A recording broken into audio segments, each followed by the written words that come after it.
Brothers and sisters, we're here on September the 11th, 2008, 7 years after the tragic events in New York, which killed thousands of innocent people.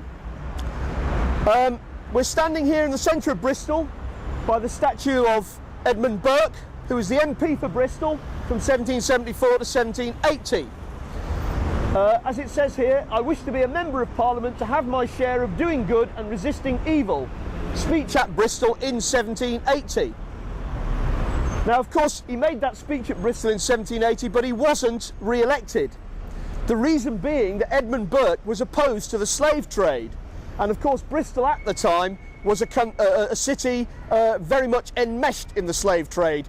So he only lasted one term in Parliament as a member for Bristol because the Bristol electors, a small minority of the population, the wealthy people of Bristol, didn't want to vote for him in 1780 because he was opposed to the slave trade. Now, when Burke was opposed to the slave trade in 1780, he was regarded as a bit of a maniac, as a bit of a crank, as a bit of a loony, because in 1780 most people, wealthy people in Bristol, made their money from the slave trade, and the very idea of being opposed to it meant that those who were opposed to it were regarded as way beyond the pale, and that's why he wasn't re-elected. We're standing here today on the 7th anniversary of September the 11th, and many people regard people like us as cranks for asking the question, what really happened on that day? One has to say that the most straightforward thing which people need to think about, and which I thought of straight away as soon as it had happened, is what on earth happened to the United States Air Force on September the 11th, 2001. During the Battle of Britain, as we all know from the films, the documentaries and others that we've seen, once something was going wrong, that aircraft had been picked up coming in over the North Sea or whatever, in the 1940s it took something like 4 to 5 minutes to get fighters airborne and for an interception to be begun. On September the 11th, 2001, the most expensive air force in history, the United States Air Force, operating over the most heavily defended airspace in history, that is to say the eastern United States, including the Pentagon, including Washington, not one of those planes, those 4 planes which crashed into the buildings and disappeared, were intercepted by United States Air Force planes. Now, it's 7 years since the events. Everybody, and there has been an inquiry, which at first the Bush administration didn't want to have, an inquiry took place. Ordinary people should be able to say, in one sentence, 7 years after the event, what happened to the United States Air Force. And I think it's an absolutely significant that nobody standing in the centre of Bristol today is likely to be able to say what happened to the Air Force on that day.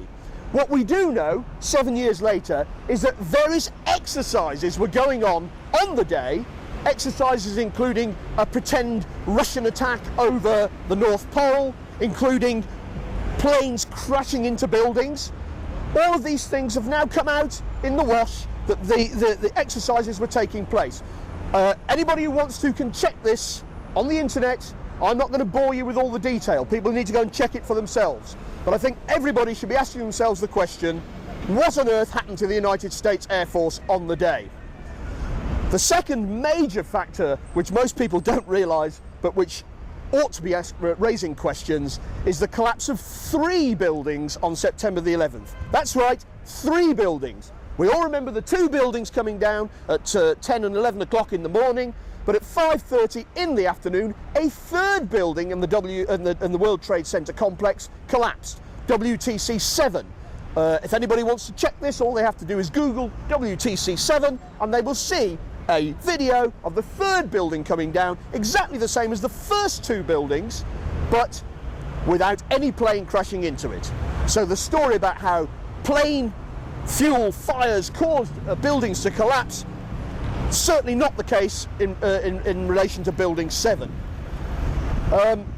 We have had in Bristol, speaking at Bristol, not far away from here, William Rodriguez, who was a janitor in the World Trade Center and the last man pulled alive from the rubble of the World Trade Center. He spoke in Bristol to a packed house in the cinema at Bristol, and he made various allegations about what happened on the day. The main allegation being that, as far as he was concerned, he was a witness to bombs in the basement of the building before the first plane hit the building. Now, there are many other anomalies in the official story about 9/11. I personally was first alerted to the problems with the official story about 9/11 when I read in my newspaper, this is from The Guardian, but it was also in Newsnight and Channel 4 News, Allies CIA agents said to have met bin Laden in July. This is from The Guardian newspaper of the 1st of November 2001. And it says here, 2 months before September the 11th, Osama bin Laden flew to Dubai for 10 days of treatment at the American hospital, where he was visited by the local CIA agent, according to the French newspaper Le Figaro. The disclosures are known to have come from the French intelligence services.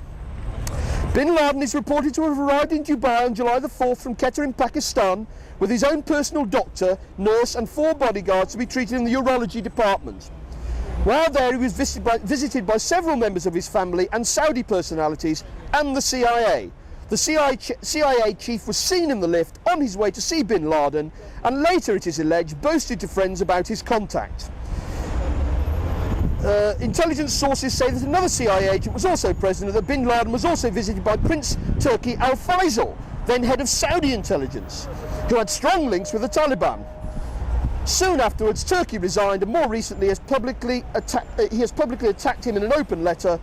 "You are a rotten seed like the son of Noah." Washington denied the story last night. Now, in other words, we've got the bizarre situation on the 1st of November 2001 of the French Secret Service saying that Osama bin Laden had met with the CIA on July the 4th in the American hospital in Dubai, and the American Secret Service, the CIA, denying it.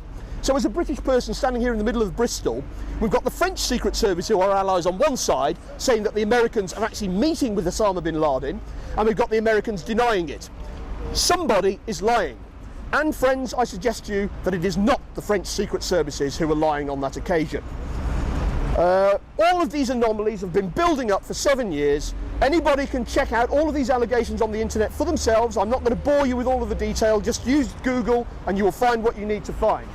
The question is, why has there been no proper independent investigation to what happened? And when I say an independent investigation must work on the presumption that it is possible, I will say no more than that, it is possible that elements within the United States state security forces were implicated in what happened on that day. I'm not saying that we can prove that at this stage, although the evidence points in that direction. What we need is an independent inquiry. And in actual fact, what we really need is a police inquiry into what happened, rather than a so-called war on terror, which is just an excuse to bomb, kill, maim across the planet, as we've seen in the last 7 years. Burke, our MP friend here, is often thought of as the founder of modern conservatism, and in many respects his views would be rather dissimilar to my own. But he said one thing which I very much agree with, and I think everybody should take to heart. He said that the only thing necessary for evil to triumph is for good men to do nothing. And I think we are very much in danger of that situation in Britain and the United States here today. Thank you very much.